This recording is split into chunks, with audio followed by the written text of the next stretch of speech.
कि धोती धोती तोहरी मंदिरिया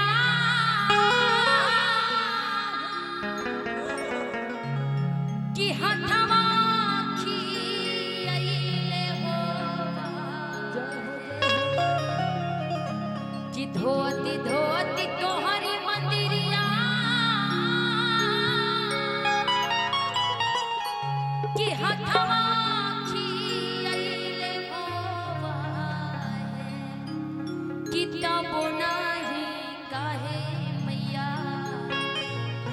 दया तोहराई ले हो कितना बुनाई काहे मैया। एक भक्त माँ के दरबार में जाके माँ से कहता है कि माँ हर रोज मैं आपके दरबार आता हूँ, हर रोज हाजिरी लगाता हूँ मैया, रोज मंदिर को धोता हूँ, लेकिन पता नहीं मैया आपका ध्यान है तो कहाँ है। बड़ी प्यार से भक्त अपनी माँ को कहता है क्या जिनको माँ से प्यार है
इस धरती पे इस सनातन धर्म में सबसे पहले पशु पक्षी जानवर जगता है, लेकिन मैं एक ऐसा बोध बालक हूँ माँ, मैं एक ऐसा बेटा हूँ, एक ऐसा भक्त हूँ माँ आपका, जो उस जानवर से भी पशु पक्षी से भी पहले जग के आपके मंदिर पे आता हूँ, आपके दरवाजे पर आता हूँ, हाजिरी लगाता हूँ। लेकिन इतनी कठोर माँ ऐसे कैसे बन गई? भक्त कहता है क्या गावती गावती तोहरी भजनिया गावती गावती तोहरी भजनिया होठवा छुरई हो गावती गावती तोहरी भजनिया होठवा छुरई हो आहे तब नहीं काहे मैया तब नहीं काहे मैया तब नहीं काहे मैया दया तोहरा आइले हो आहे तब नहीं काहे मैया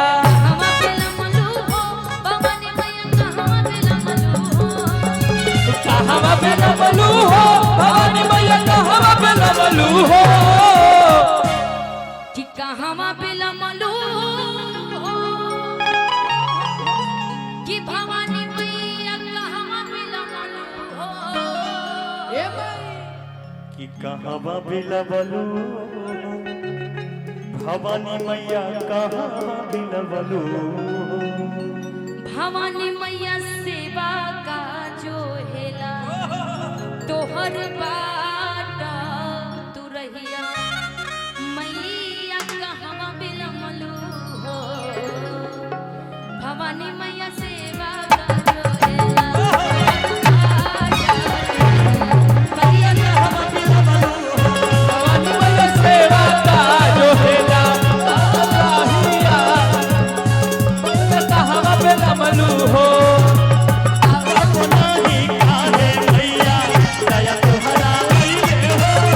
तब नाही काहे मैया दया तोहरा अइले हो आहे तब नाही काहे मैया सजिया के बेरा नीत बड़ला दियाना सजिया के बेरा निक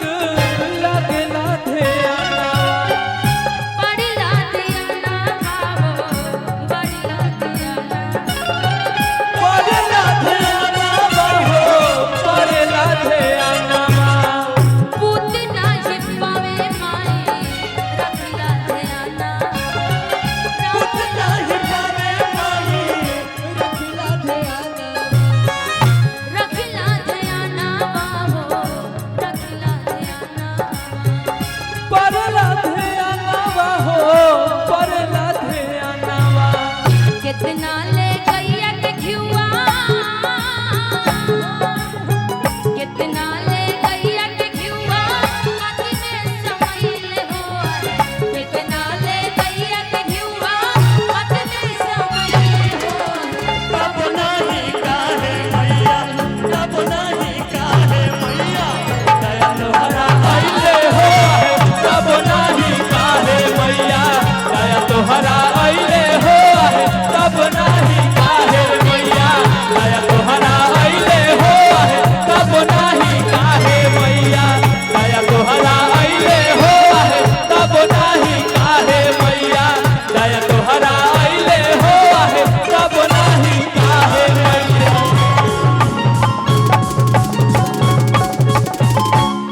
कि तब नहीं काहे मैया